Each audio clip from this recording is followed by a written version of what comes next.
আসসালামু আলাইকুম। আম শেষ হয়ে যাওয়ার আগেই বানান এই মন প্রাণ কলিজা ঠান্ডা করা সাবুদানা দিয়ে আমের ডেজার্টটি।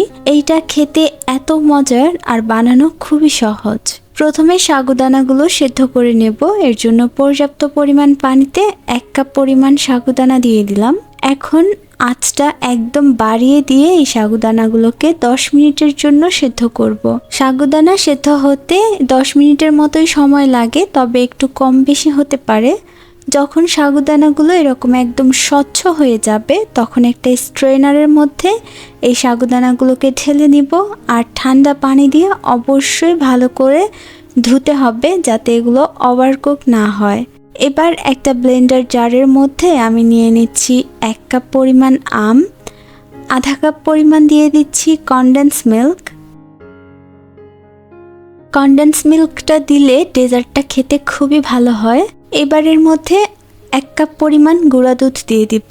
সব কিছু একরকম রাখার চেষ্টা করবেন, এতে করে ডেজার্টটি খুবই মজার হবে। তো 1 কাপ পরিমাণ পানি দিয়ে এবার এগুলো সবগুলো একসাথে ব্লেন্ড করে নিব। একটা বোলের মধ্যে সেই সাগুদানাগুলো ঢেলে নিচ্ছি। 1 কাপ পরিমাণ আম দিয়ে দিচ্ছি। আমগুলোকে একটু ছোট ছোট কিউব করে কেটে নিয়েছি। এবার তালের শাঁস বা তালের বিচি সেটা দিয়ে দিচ্ছি, প্রায় 1 কাপের কাছাকাছি, পুরো 1 কাপ দেইনি।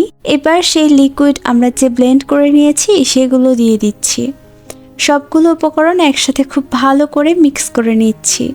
এখন আপনাদের কাছে যদি তালের শাঁসটা না থাকে সেক্ষেত্রে এর মধ্যে নারকেল ব্যবহার করতে পারেন। সব কিছু মিশিয়ে নিলেই আমাদের খুবই মজার ডেজার্টটা তৈরি হয়ে গেল। এটা খুবই জনপ্রিয় একটা ডেজার্ট। এর নাম আরেকটা আছে, সেটা হচ্ছে ম্যাঙ্গো ব্যাঙ্গো। দেখলেন তো কত ঝটপটভাবে খুবই মজার একটা ডেজার্ট তৈরি করা যায়। এইটা কিন্তু আপনারা মেহমানদের সামনেও সার্ভ করতে পারেন। একবার হলেও বাসায় বানিয়ে দেখবেন, খেতে অসাধারণ আর দেখতেও কিন্তু মাশাআল্লাহ অনেক সুন্দর। আজকের রেসিপি ভালো লাগলে চ্যানেলটি সাবস্ক্রাইব করতে ভুলবেন না। আজকে এখানেই বিদায় নেব। আল্লাহ হাফেজ।